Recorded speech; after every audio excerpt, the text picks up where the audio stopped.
En effet, merci de me donner l'opportunité de parler de ce sujet. Donc aujourd'hui, je vais vous présenter un sujet qui a trait aux substances irritantes et sensibilisantes cutanées, leur présence dans les textiles et les articles chaussants.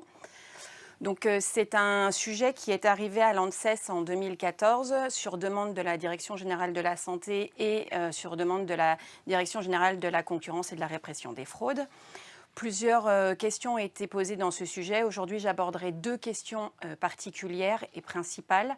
La première, c'était d'identifier les substances chimiques irritantes ou sensibilisantes cutanées qui étaient susceptibles d'être présentes dans les articles chaussants et les textiles d'habillement. Et la deuxième, c'était de proposer une méthodologie d'investigation des cas d'allergie ou d'intolérance cutanée signalés par les médecins spécialistes. Donc les médecins spécialistes, ce sont les dermato-allergologues, permettant d'avancer dans la connaissance des substances en cause. Ce qui revient à dire à la mise en place d'une étude biomédicale sur ce sujet, qui était une première en France.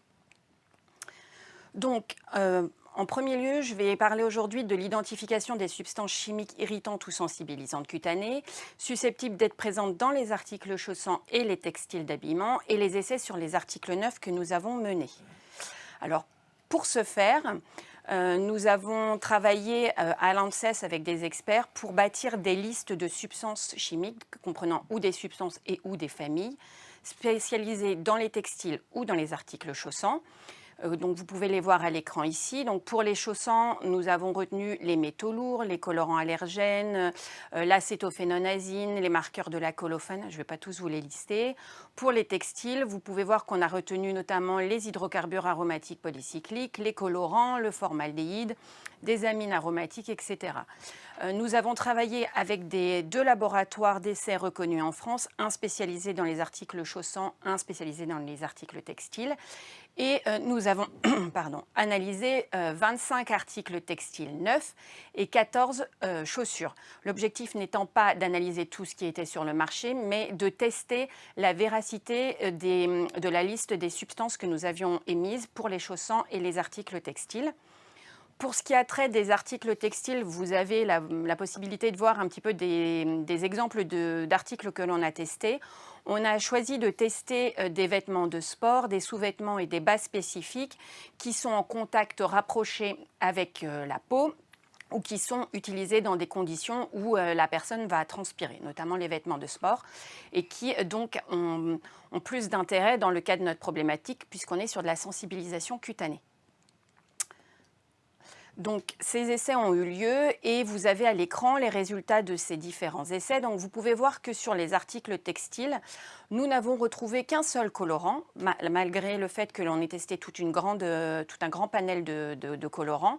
Nous avons retrouvé de la paraphénylenediamine, qui est une substance qui est très sensibilisante cutanée et qui se retrouve notamment lors de la décomposition de colorants. Des alkylphénols éthoxylés et des nonylphénols éthoxylés qui, eux, ne respectaient pas la réglementation REACH dont M. Saltron vous a parlé tout à l'heure, des métaux lourds et des organoéteins.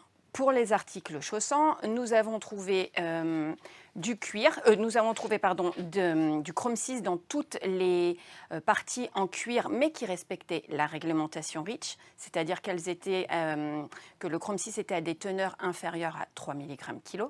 Nous n'avons jamais mis en évidence de diméthylfumarate, qui était une problématique qui était très en vogue à l'époque de l'étude, puisque vous aviez eu des sujets notamment sur des brûlures lorsque les personnes étaient assises sur des canapés ou portaient des chaussures. Nous n'avons mis aucun colorant allergène ou dispersé en évidence. Dans toutes les parties techniques, dans toutes les parties élastiques, nous avons trouvé du 2-mercaptobenzothiazole. Et puis nous avons trouvé de la colophane et de l'acétophénonazine dans deux chaussures, qui était une substance qui, à l'époque de l'étude, était en augmentation et pour lesquelles nous n'avions pas d'informations, mais qui semblait être à l'origine de plusieurs allergies cutanées. Donc cette première partie d'étude nous a permis en fait d'ajuster nos recherches et nos listes de substances pour pouvoir ensuite tester ces substances dans la deuxième partie de l'étude, à savoir l'étude biomédicale. Donc, qu'est-ce que c'est que cette étude biomédicale? Donc, cette étude avait deux objectifs principaux. Le premier, c'était de tester la faisabilité d'une méthodologie d'investigation des cas d'allergie ou d'intolérance cutanée. Et elle visait à caractériser l'existence d'une relation d'association entre une dermatite allergique et la présence de substances chimiques dans un textile d'habillement ou un article chaussant. Et le deuxième objectif de cette étude, c'était d'identifier des substances chimiques qui sont potentiellement responsables de dermatite de contact, donc d'allergie, en lien avec un textile d'habillement ou un article chaussant dont le caractère sensibilisant n'est pas documenté. Donc, si on revient sur cette étude biomédicale, l'objectif c'était de partir d'un patient qui a une suspicion d'allergie cutanée lors du port d'un vêtement ou d'un article chaussant, qui va voir son dermato-allergologue qui lui peut suspecter la présence de substances dans ces articles et faire des patch tests sur le patient. L'objectif ensuite était de pouvoir boucler la boucle et donc tester ces articles et vérifier la suspicion du médecin et pouvoir rendre un avis au patient quand c'était possible sur la présence ou non de ces substances dans cet article et donc éviter des futures allergies cutanées. Donc sur cette slide, vous voyez le protocole de cette étude. Donc nous avons travaillé avec 3 recruteurs en France métropolitaine de patients, donc les centres antipoison et de toxicovigilance. Un réseau qui s'appelle le Revidal Gerda et qui comprend une liste de dermato-allergologues qui peuvent exercer en cabinet privé ou à l'hôpital et plusieurs centres de consultation de pathologie professionnelle. Donc c'était ces 3 centres qui recrutaient les patients pour lesquels il y avait donc suspicion d'allergie à un textile ou à un article chaussant. Des patch tests étaient réalisés sur le patient. L'article était ensuite envoyé soit à l'IFTH, qui est un laboratoire spécialisé dans tout ce qui est textile, soit au CTC, qui est un laboratoire spécialisé dans le cuir et les articles chaussants, qui testait donc ces articles en se basant notamment sur les listes de substances dont on vient de parler juste avant et qui aussi se basait sur les matériaux utilisés dans l'article qu'ils avaient à disposition à tester. Une fois que ces tests étaient réalisés, les résultats de ces tests et les résultats des investigations du dermato-allergologue ou du médecin en règle générale étaient envoyés à un comité de pilotage qui était composé de l'ANSES et de différents experts, donc chimistes, toxicologues, experts de la réglementation et des experts des laboratoires qui avaient fait les analyses. Et une conclusion était donnée lorsque c'était possible aux médecins, puis ensuite aux patients, sur la présence ou non de substances dans ces articles. Donc l'objectif, comme je vous le disais, c'était de boucler la boucle et de pouvoir ensuite rendre un avis au patient sur la présence ou non de cette substance et lui dire qu'il était réellement allergique à telle substance et notamment qui était présente dans tel ou tel article. Donc, dans ce protocole, nous avons testé 30 cas de dermatite de contact liés au textile et 30 liés aux articles chaussants, ce qui représente 50 personnes. Nous avons travaillé uniquement en France métropolitaine. Donc, comme je vous le disais, on a travaillé avec le réseau Revidal Gerda, avec 8 centres antipoison, 4 ou 5, ça dépendait des années, centres de consultation de pathologie professionnelle et de laboratoires d'analyse. Les personnes qui sont rentrées dans cette étude biomédicale étaient des adultes, hors femmes enceintes. Nous n'avons pas inclus d'enfants. Et je vais donc maintenant vous présenter les résultats de ce type d'étude. Donc, pour cette étude, pour 30% des cas, nous avons identifié la substance qui a été identifiée et suspectée par le médecin lors de son rendez-vous avec le patient est bien celle qui a été quantifiée dans l'article. Donc, le patient pouvait repartir avec un objectif clair et avec une substance claire à laquelle il était allergique. Pour 15% de ces articles, aucune substance n'a été identifiée par le laboratoire alors que le médecin suspectait la présence d'une substance qui pourrait être à l'origine de la manifestation cutanée du patient. Pour 12% de ces articles, une autre substance différente de celle qui a été identifiée par le médecin a été identifiée par le laboratoire et a été confirmée par patch test comme étant celle à l'origine de la sensibilisation du patient.